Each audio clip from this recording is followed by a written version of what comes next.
There are 27 million slaves in the world today. Men, women, and children held against their will. Forced to work without pay.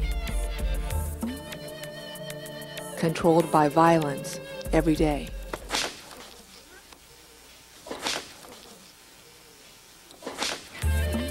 Slavery is what slavery has always been. It's about one person completely controlling another person using violence and then exploiting them economically, paying them nothing. That's what slavery is about. Slavery is not legal anywhere, but thriving everywhere. In Africa, Asia, and here in the United States. The CIA reports 50,000 women and children are smuggled into the U.S. each year as sex and domestic slaves, or locked away in sweatshops, tricked into coming here with offers of a good job and an education, terrorized into staying. It happened to Dora, Christine, and Rosaline.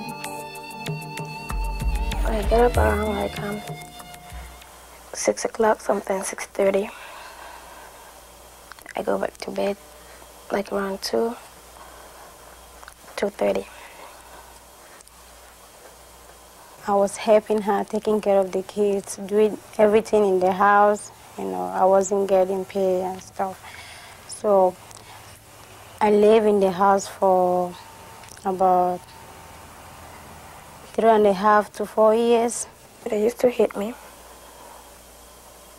I can't go for 3 days without them beating me up. Dora escaped by jumping from a moving car. Ironically, she was enslaved in this house by an official of the World Bank, an organization that supposedly tries to alleviate the plight of the world's poor. Dora's been talking about working here, and we'd like to give your mum the opportunity to tell her side of the story. Joyce Arimka works with freed slaves in Washington, D.C. There is so little awareness. Americans don't want to believe that modern-day slavery is occurring.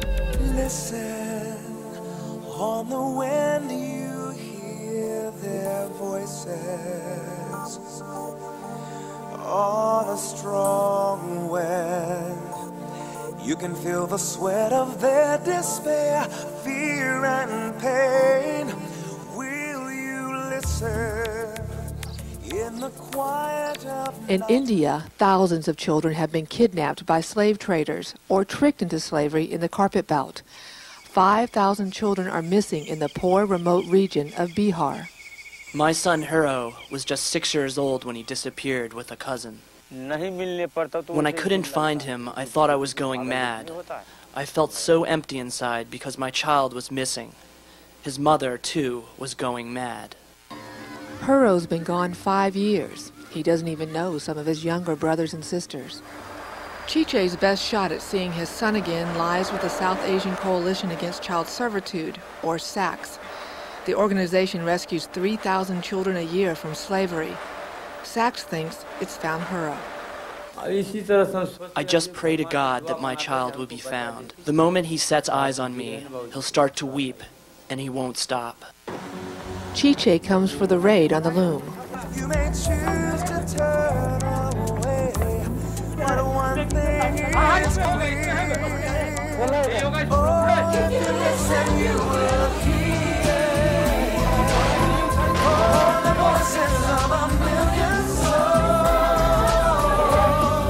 helpless, hopeless souls, into slavery, bought and sold. At last, Chiche has found his son. If you listen, you will hear their cries of desperation. It's the shame of the nations. If you listen, you will hear. You will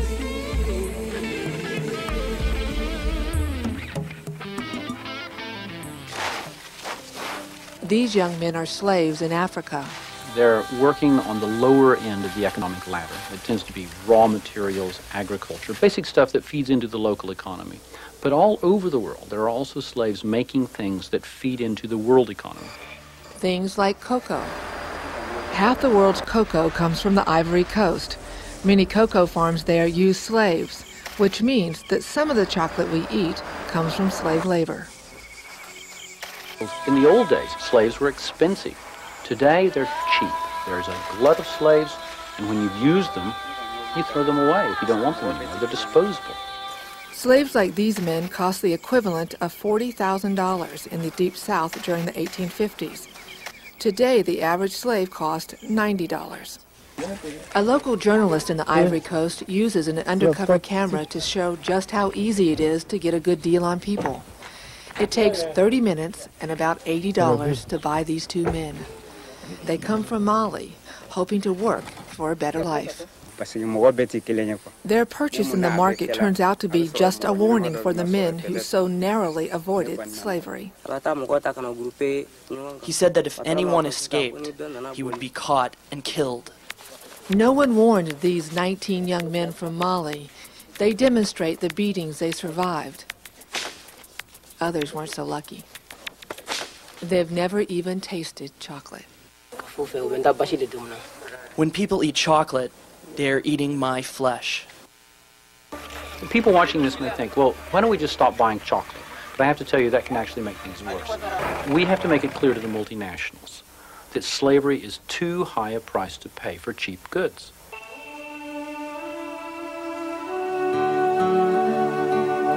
There are pockets of success around the world in preventing slavery, freeing slaves, and rehabilitating those that have been freed. Not too long ago, 30,000 people were enslaved in Brazil, making charcoal for the steel industry. The public outcry forced change. Within 3 years, all the slaves were freed. Kevin Bales recently testified in Washington, D.C. Penalties against traffickers are now tougher. In West Africa, Free the Slaves has worked with the chocolate industry and other organizations to uncover the exact extent of the slavery problem. Together, they are building an inspection system that will take slavery out of chocolate for good. And in India, Saks not only rescues children from slavery, it also mends their spirits and educates them, making them leaders when they return to villages where almost no one can read or write. If you are illiterate, anyone can cheat you. If I am literate, no one can cheat me. Such schools are funded by the Rugmark Foundation that investigates and ensures consumers that children have not labored over the expensive carpets. The Rugmark stamp adds about $2 to the cost of a rug. And we believe that's a small price to pay for that peace of mind, that by buying that rug, you're not getting involved in the child slavery problem. Also in northern India, women have formed small credit unions and bought their freedom. Achieving economic independence means they no longer fear debt bondage and slavery. Their increased incomes now support local schools for the children they have taken out of the workplace. Free the Slaves, an American-based nonprofit organization, is supporting these programs and more, including encouraging governments to enforce their own anti-slavery laws. There are more slaves today than at any other time in human history. Every one of us is benefiting from slavery around the world. We could eradicate slavery. The laws are in place.